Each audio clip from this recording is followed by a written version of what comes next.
Segunda parte, o casamento. Joana lembrou-se de repente, sem aviso prévio, dela mesma em pé no topo da escadaria. Não sabia se alguma vez estivera no alto de uma escada, olhando para baixo, para muita gente ocupada vestida de cetim, com grandes leques. Muito provável mesmo que nunca tivesse vivido aquilo. Os leques, por exemplo, não tinham consistência na sua memória. Se queria pensar neles, não via na realidade leques, porém manchas brilhantes, nadando de um lado para outro entre palavras em francês, sussurradas com cuidado por lábios juntos, para frente, assim como um beijo enviado de longe. O leque principiava como leque e terminava como as palavras em francês. Absurdo. Era, pois, mentira. Mas apesar de tudo, a impressão continuava querendo ir para frente, como se o principal estivesse além da escadaria e dos leques. Parou um instante os movimentos e só os olhos batiam rápidos, à procura da sensação. Ah, sim! Desceu pela escadaria de mármore, sentindo na planta dos pés aquele medo frio de escorregar, nas mãos um suor cálido, na cintura uma fita apertando, puxando-a como um leve guindaste para cima. Depois o cheiro das fazendas novas, o olhar brilhante e curioso de um homem atravessando-a e deixando-lhe como se estivesse comprimido um botão no escuro, o corpo iluminado. Ela era percorrida por longos músculos inteiros. Qualquer pensamentozinho descia por essas cordas polidas até tremer ali, nos tornozelos, onde a carne era macia como a de um frango. Parava no último degrau, no largo e sem perigo. Pousava levemente a palma da mão sobre o corrimão frio e liso. E sem saber por que sentia uma súbita felicidade, quase dolorosa, um quebranto no coração, como se ele fosse de massa mole e alguém mergulhasse os dedos nele, revolvendo-o maciamente. Por quê? Levantou fragilmente a mão num gesto de recusa. Não queria saber, mas agora já lhe surgira a pergunta e, como resposta absurda, veio-lhe o corrimão fulgente lançado com desenvoltura do alto como uma serpentina envernizada em dia de carnaval. Só que não era carnaval, porque havia silêncio no salão, podia-se ver tudo através dele.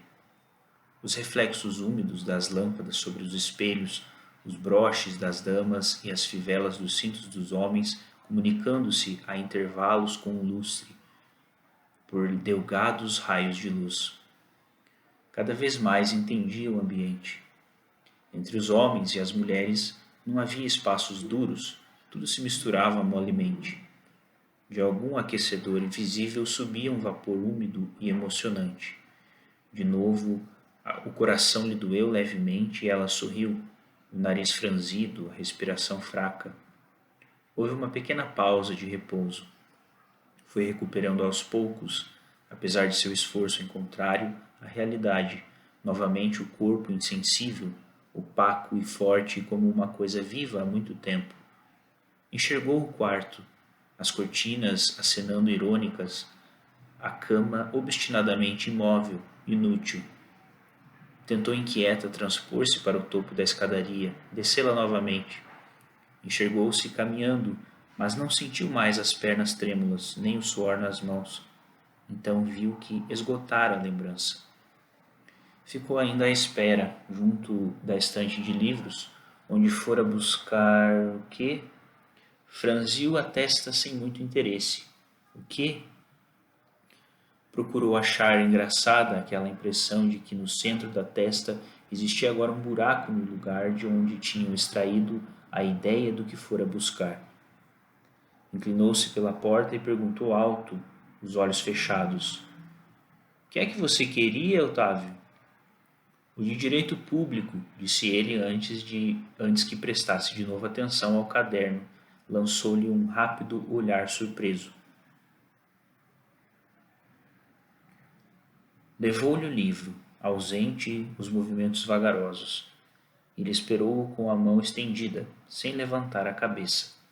Demorou um instante com o livro em sua direção, a uma pequena distância dele. Mas Otávio não notou a demora e, com um pequeno movimento de ombros, ela colocou-o entre seus dedos. Sentou-se numa cadeira próxima, sem comodidade, como se devesse partir daí um instante. Como se devesse partir daí a um instante. Aos poucos, nada acontecendo, aproximou o corpo do encosto e abandonou-se, os olhos vazios, sem pensar. Otávio continuava no direito público, demorando-se em alguma linha e depois, impaciente, mordendo a unha e voltando rápido várias páginas ao mesmo tempo, até que parava de novo distraído, a língua passeando pelo bordo dos dentes, uma das mãos puxando com ternura os fios das sobrancelhas. Qualquer palavra imobilizou-o, a mão no ar, a boca aberta como um peixe morto. De repente afastou o livro com um safanão. O olhar brilhante e ganancioso escreveu depressa no caderno, parando um instante para respirar ruidosamente, e num gesto que a sobressaltou, bater nos dentes com os nós dos dedos. Que animal, pensou ela. Ele interrompeu o que escrevia e olhou-a aterrorizado, como se ela lhe tivesse jogado alguma coisa. Continuou a fixá-lo sem força e Otávio mexeu-se na cadeira, pensando apenas que não estava sozinho. Sorriu, tímido e importunado. Estendeu-lhe a mão por cima da mesa. Ela afastou o corpo da cadeira e ofereceu-lhe por sua vez as pontas dos dedos. Otávio comprimiu-os rapidamente, sorridente, e logo depois, antes mesmo que ela tivesse tempo de recolher o braço, voltou-se furiosamente para o caderno, o rosto quase afundando nele, a mão trabalhando.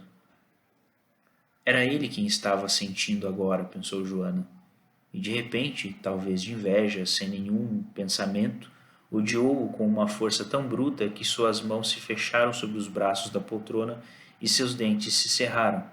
Palpitou durante alguns instantes, reanimada. Temendo que o marido sentisse seu olhar agudo, obrigasse-a a disfarçá-lo e assim diminuir a intensidade de seu sentimento. A culpa era dele, pensou friamente, à espreita de nova onda de raiva. A culpa era dele, a culpa era dele. Sua presença, e mais que sua presença, saber que ele existia, deixavam-na sem liberdade. Só raras vezes agora, numa rápida fugida, conseguia sentir. Isso, a culpa era dele. Como não descobrira antes? Perguntou-se vitoriosa. Ele roubava-lhe tudo, tudo. E como a frase ainda fosse fraca, pensou com intensidade, os olhos fechados. Tudo. Sentiu-se melhor. Pensou com mais nitidez. Antes dele estava sempre de mãos estendidas e quanto não recebia de surpresa. De violenta surpresa, como um raio, de doce surpresa, como uma chuva de pequenas luzes. Agora tinha todo o seu tempo entregue a ele, e os minutos que eram seus ela os sentia concedidos, partidos em pequenos cubos de gelo que devia engolir rapidamente antes que se derretessem. E fustigando-se para andar a galope. Olhe que esse tempo é liberdade. Olhe, pense depressa, olhe, encontre-se depressa, olhe, acabou-se. Agora, só mais tarde, de novo a bandeja de cubinhos de gelo e você diante dela fascinada, vendo os pingos d'água já a escorrerem. Depois ele vinha, e ela repousava enfim com um suspiro pesadamente. Mas não queria repousar. O sangue corria-lhe mais vagarosamente, o ritmo domesticado, como um bicho que adestrou suas passadas para caber dentro da jaula. Lembrou-se de quando fora buscar... Quê? Direito público. Na estante do topo da escadaria. Uma lembrança tão gratuita, tão livre, até imaginada. Como estava nova então. água límpida correndo por dentro e por fora. Teve saudades da sensação, necessidade de sentir de novo. Olhou ansiosa de um lado para outro, procurando alguma coisa. Mas tudo ali era como era há muito. Velho. Vou deixá-lo, achou num primeiro pensamento sem antecedentes. Abriu os olhos à espreita de si mesma. Sabia que desse pensamento poderiam vir consequências, pelo menos antigamente, quando suas resoluções não precisavam de grandes fatos, só de uma pequena ideia, de uma visão insignificante para nascerem. Vou deixá-lo, repetiu-se, e dessa vez do pensamento partiam pequenos filamentos prendendo-se a si mesma. Da agora em diante ele estava dentro dela e cada vez mais os filamentos engrossariam até formarem raízes. Quantas vezes ainda ela se proporia isso, até deixá-lo mesmo?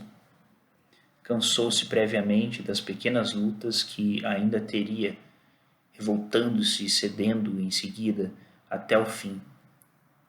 Teve um rápido e impaciente movimento interior que se refletiu apenas num levantar imperceptível da mão. Otávio desviou por um segundo os olhos para ela e continuou como um sonâmbulo a escrever. Como ele era sensível, pensou no intervalo. Continuou seguindo-se. Por que adiar? Sim, por que adiar? Perguntou-se. E a indagação era sólida, reclamava uma resposta séria. Ajeitou-se na cadeira, tomou uma atitude de cerimônia, como para ouvir o que tinha a dizer. Então Otávio suspirou alto, fechou o livro e o caderno com estrépito, jogou-os longe, exagerado, as pernas compridas estiradas para longe da cadeira. Ela olhou assustada, ofendida. Então, começou com ironia, mas não sabia como continuar e esperou olhando-o. Ele disse, um cômico ar severo: Muito bem, agora a senhora faça o favor de se aproximar e encostar a cabeça nesse valoroso peito, porque estou precisando disso. Ela riu só para satisfazê-lo, mas no meio do riso já estava achando um pouco de graça. Continuou sentada, tentando prosseguir. Então ele lhe fazia com os lábios um jeito de desprezo e de vitória, como quem recebe as provas esperadas. Então ele era assim? Esperava que Otávio visse sua atitude, adivinhasse sua solução de não se mover da cadeira. Ele, no entanto, como sempre, nada adivinhava e justamente nos momentos em que deveria olhar, distraía-se com qualquer coisa. Agora, exatamente agora, lembrara-se de ajeitar o livro e o caderno jogados sobre a mesa. Nem olhava para Joana, estava certo de que ela viria. Riu um mau sorriso, pensando como ele se enganara e quantos pensamentos ela tivera sem que ele pudesse imaginar sequer. Sim, por que adiar? Ele ergueu os olhos, um pouco surpreso pela demora, e como ela continuasse sentada, ficaram se olhando de longe. Ele estava intrigado. Então, disse sem gosto, meu valoroso. Joana interrompeu com um gesto, porque não suportava a piedade que a invadira de súbito e a impressão de ridículo da frase, quando ela própria estava tão lúcida e resolvida a falar. Ele não se assustou com seu movimento e ela teve que engolir a saliva com cuidado para empurrar para dentro de si a estúpida vontade de chorar que principiava a nascer mole dentro do peito. Agora sua piedade abrangia-a também e ela via os dois juntos, coitados e infantis.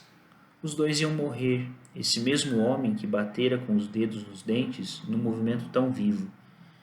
Ela mesma, com o topo da escadaria e toda a sua capacidade de querer sentir. As coisas principais assaltavam-na em quaisquer momentos, também nos vazios, enchendo-os de significados. Quantas vezes não dera uma gorjeta exagerada ao garçom só porque se lembrara de que ele ia morrer e não o sabia? Olhava-o misteriosamente, séria e terna. e agora procurava emocionar-se pensando nos dois futuros mortos. Encostou a cabeça no seu peito e lá um coração batia. Pensou, mas mesmo assim, apesar da morte, vou deixá-lo um dia. Conhecia bem o pensamento que lhe poderia vir, fortalecendo-a, se antes de deixá-lo se comovesse. Eu tirei tudo o que poderia, eu tirei tudo o que poderia ter. Não o odeio, não o desprezo. Porque procurá-lo, mesmo que o ame, não gosto tanto de mim a ponto de gostar das coisas de que eu gosto. Amo mais o que quero do que a mim mesma. Oh, sabia igualmente que a verdade poderia estar no contrário do que pensara. Abandonou a cabeça, comprimiu a testa na camisa branca de Otávio. Aos poucos, muito de leve, foi-se apagando a ideia de morte e já não encontrava de que rir. Seu coração era maciamente moldado. Com o ouvido, ela sabia que o outro, indiferente a tudo, prosseguia nas suas batidas regulares, no seu caminho fatal, o mar. Adiar, só adiar, pensou Joana antes de deixar de pensar, porque os últimos cubos de gelo haviam se derretido e agora ela era tristemente uma mulher feliz.